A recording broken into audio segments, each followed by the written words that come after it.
एकनाथ शिंदे यांच्या समोर दोन पर्याय आहेत। एक तर एकनाथ शिंदेंना भाजपमध्ये विलीन व्हावं लागेल किंवा त्यांना पक्षफुटीला सामोरं जावं लागेल। एकनाथ शिंदे ज्याप्रमाणे ठाकरेंपासून वेगळे झाले त्याचप्रमाणे एकनाथ शिंदेंच्या पार्टीतला एक मोठा गट शिंदेंपासून वेगळा होत थेट भाजपमध्ये सामील होईल। याचं नेतृत्व कदाचित उदय सामंत करतील अशा चर्चा सध्या राजकीय वर्तुळात आहेत। पण खरंच असं काही होईल का? एकनाथ शिंदेंसमोर खरंच दोन पर्याय उरलेत का की नेहमीच राजकीय पटलावर डार्क हॉर्स ठरणारे एकनाथ शिंदे या दोन्ही पर्यायांमधनं मार्ग काढून सर्वांना धक्का देतील का? मुळात एकनाथ शिंदेंच्या पुढे हे दोनच पर्याय आहेत असं आत्ताच का म्हटलं जाऊ लागले? समजून घेऊयात आजच्या व्हिडिओतनं।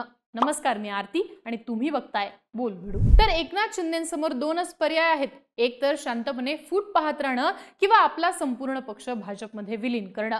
पण या चर्चा आत्ताच होण्याची तीन प्रमुख कारणं सांगितली जात आहेत।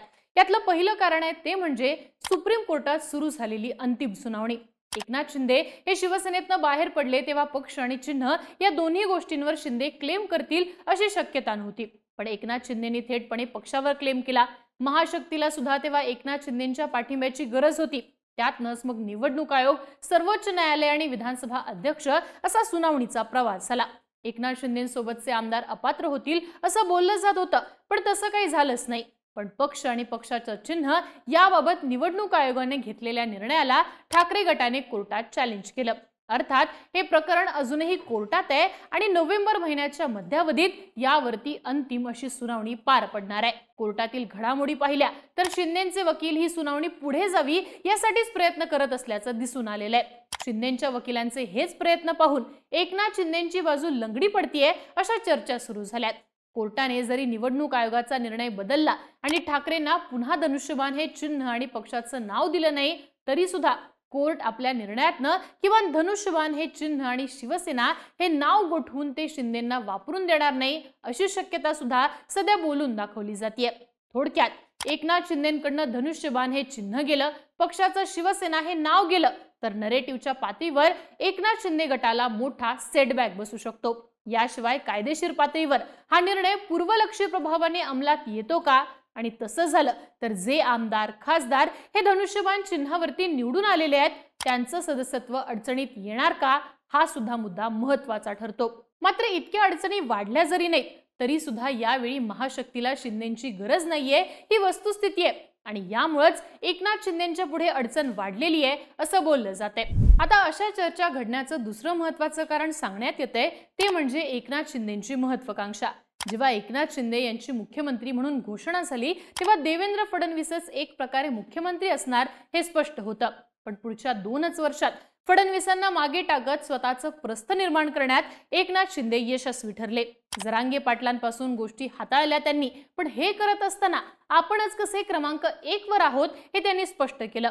अगदी विधानसभेच्या निकालानंतर एकनाथ शिंदे हे मुख्यमंत्री पदासाठी अडून बसल्याचं सांगण्यात आलं। आठवडा उलटला तरी मुख्यमंत्री पदाचा पेच सुटला नाही। तेव्हा शिंदेंच्या घरी स्वतः शिंदेंनी पत्रकार परिषद घेतली। या पत्रकार परिषदेत एकनाथ शिंदेंनी मी लाडकी बहीण योजना आणली असा उल्लेख केला। विजयाचं श्रेय आपणच्या ऐवजी मी या शब्दाकडे अधोरेखित करत राहिले ते। थोडक्यात एकनाथ शिंदे हे महत्त्वाकांक्षी नेते आहेत। या महत्त्वाकांक्षेमुळेच आज त्यांचे फडणवीसांसोबत खटके उडत असल्याचं सांगण्यात येतं। मध्यंतरी मुंबईत झालेल्या जरांगे पाटलांच्या आंदोलनामागे शिंदेंचं बळ असल्याचा आरोप देखील झाला। थोडक्यात सांगायचं तर एकनाथ शिंदेंना सहजपणे बाजूला करणं भाजपला झेपणार नाही आणि यातूनच फडणवीस आणि शिंदे या सत्ता संघर्षाची समीकरणं केंद्राला सोडवावी लागणार आहेत। आता एकनाथ शिंदेंसमोर दोनच पर्याय उभा राहतील असं म्हणण्याचं तिसरं कारण म्हणजे भाजपचं लॉंग टर्मचं राजकारण। जेव्हा राज्यात विधानसभेचा प्रचार अगदी जोमात होता तेव्हा अमित शहांनी एक संघाची मीटिंग घेतली होती। इथं शहांनी पुढच्या निवडणुका आपल्याला एक हाती लढायच्या आहेत आणि जिंकायच्या आहेत असं स्पष्ट केलं होतं। लोकसभेत भाजपच्या प्रचारापासून संघ हा अलिप्त राहिला होता।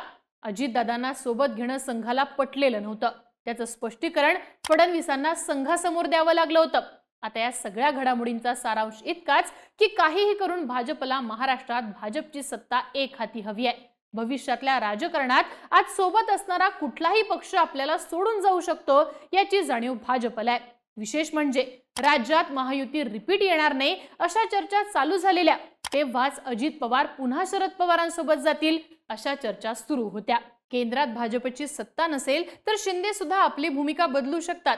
वेगळा गट करून पुन्हा दुसरे ठाकरे तयार करण्याच्या मानसिकतेत भाजप नाहीये. त्यामुळे शिंदेंना स्वतंत्रपणे ताकद देण्यापेक्षा पक्षात घेत कंट्रोलमध्ये ठेवण्याचा पर्याय भाजपकडे असू शकतो. थोडक्यात भाजपला दीर्घकाळ सत्तेत राहायचं असेल तर शिवसेनेच्या मूळ ताकदीला आपल्यासोबत कायमचं जोडून घेण्याचं धोरण केंद्राचं असू शकतं. आता हे झाले 3 मुद्दे ज्यामुळे शिंदेंसमोर भाजप 2च पर्याय ठेवू शकतं असं आपल्याला म्हणता येतं. आता या 2 पर्यायांवरती बोलूयात. यातला पहिला पर्याय आहे तो म्हणजे पक्षफुटीला सामोरं जाणं. जेव्हा राज्यात महाविकास आघाडी स्थापन झाली तेव्हा अजितदादांनी दणका देण्याचा प्रयत्न केला. त्यानंतर एकनाथ शिंदे शिवसेनेतनं फुटतील अशा चर्चा झडत होत्या. अजित पवारांच्या बाबतीत सुद्धा त्या झडत होत्या. आता पत्रकारांना या शक्यता दिसत होत्या तर उद्धव ठाकरे आणि शरद पवारांना याची जाणीवच नव्हती असं म्हणणं सध्या हास्यास्पद ठरू शकतं. ठाकरेंना देखील भाजप सोबत फारकत घेतल्यानंतर एक मोठा गट फुटू शकतो याची जाणीव होती. पण या राजकारणाकडे बघत बसण्यापलीकडे उद्धव ठाकरेंकडे काही पर्याय शिल्लक नव्हता. शरद पवारांच्या बाबतीत सुद्धा हीच गोष्ट झाली. एकदा अजित पवार परत फिरल्यानंतर अजित पवार सारखे माघारी येऊ शकतात हे शरद पवारांनी नक्कीच गृहीत धरलं नसणार. पण पक्षातल्या बहुसंख्य आमदारांचं असणारं मत, त्यांची महत्वाकांक्षा आणि त्यांचे निर्णय यातूनच पवारांना हतबलपणे फुटीला सामोरं जाण्याशिवाय पर्याय नव्हता. आज एकनाथ शिंदेंच्या समोर सुद्धा हाच पर्याय असू शकतो. आज एकनाथ शिंदेंच्या पक्षात असे अनेक नेते आहेत ज्यांचं सख्य शिंदेंपेक्षा फडणवीसांसोबत अधिकच आहे. काही नेते असे आहेत जे विरोधी गटात टिकूच राहू शकत नाहीत. त्यामुळेच ते ठाकरेंना सोडून शिंदेंसोबत आले होते. तर काही नेते असे आहेत जे वादात आहेत, ज्यांच्यावरती वेगवेगळे आरोप आहेत आणि अशा वेळी मनात नसलं तरी सुद्धा हे नेते शिंदेंना सोडून बाहेर पडू शकतात. अर्थात या नेत्यांची फळी बांधण्यात कोकणातल्या नेत्याचा पुढाकार असेल असं मात्र वारंवार बोललं जातं. शिंदेंसमोर दुसरा पर्याय आहे तो म्हणजे मर्ज होण्याचा. फूट टाळायची असेल तर थेट भाजपमध्ये मर्ज होणं हा पर्याय शिंदेंसमोर आहे. पण ही देखील बळजबरीच म्हणावी लागेल. कारण जोपर्यंत वेगळे आहोत तोपर्यंत स्वतंत्र आहोत याची जाणीव एकनाथ शिंदेंना आहे. ज्या क्षणी शिंदे आपल्या आमदारांसोबत भाजपमध्ये सामील होतील त्या क्षणी काही नेते स्वाभिमानाचा दाखला देत पुन्हा एकदा ठाकरेंकडे जातील. आणि याचं महत्वाचं कारण म्हणजे स्थानिक समीकरणं. पण शिंदेंमुळेच शिरसाट, गुलाबराव पाटील असे नेते टिकाव धरू शकलेले आहेत ही सुद्धा वस्तुस्थिती आहे. भाजपमध्ये हे नेते सामील झाले तर भाजप या नेत्यांना जुमानणार नाही आणि शिंदे सुद्धा आपला शब्द टाकू शकणार नाही. या उलट या नेत्यांना बाहेर काढून भाजप आपल्या नेत्यांचं महत्व वाढवताना दिसू शकते. पण मूळ मुद्दा असा आहे तो म्हणजे मर्ज होण्याचा. भाजपला याची आवश्यकता आहे कारण ती म्हणजे शिंदेंची डोकेदुखी कायमस्वरूपी भाजपला नको आहे. सुरुवातीला बोललो त्याप्रमाणे लॉंग टर्म राजकारणात भाजपला टिकाव धरायचा असेल तर दुसरे ठाकरे निर्माण होऊ नयेत याची काळजी भाजप घेईल. आणि याच राजकारणातनं एकनाथ शिंदेंवर मर्ज होण्याचा दबाव निर्माण होऊ शकतो. अर्थात या राजकारणात देवेंद्र फडणवीस केंद्रात आणि मर्ज होऊन आपण राज्यात अशी ऑफर एकनाथ शिंदे भाजप समोर ठेवू शकतात. पण शिस्तीचे दाखले देणारा भाजप शिंदेंना क्रमांक 1 वरती ठेवून मूळ भाजपच्या केडरला दुखावू शकणार नाही. पर्यायानं एकनाथ शिंदे भाजपमध्ये मर्ज जरी झाले तरी ते आउटसाइडर म्हणूनच गणले जातील. इथे फक्त भाजपला त्यांची ताकद कमी करणं हे सोपं होईल. आता या 2 मुद्द्यांच्या पलीकडे एकनाथ शिंदे हे स्वतः मुरलेले राजकारणी आहेत हे विसरून चालत नाही. उद्धव ठाकरेंना अस्मान दाखवणाऱ्या शिंदेंची जमेची बाजू म्हणजे ते चिवट आहेत. सहजासहजी हार मानणं त्यांना शक्य होताना दिसत नाही.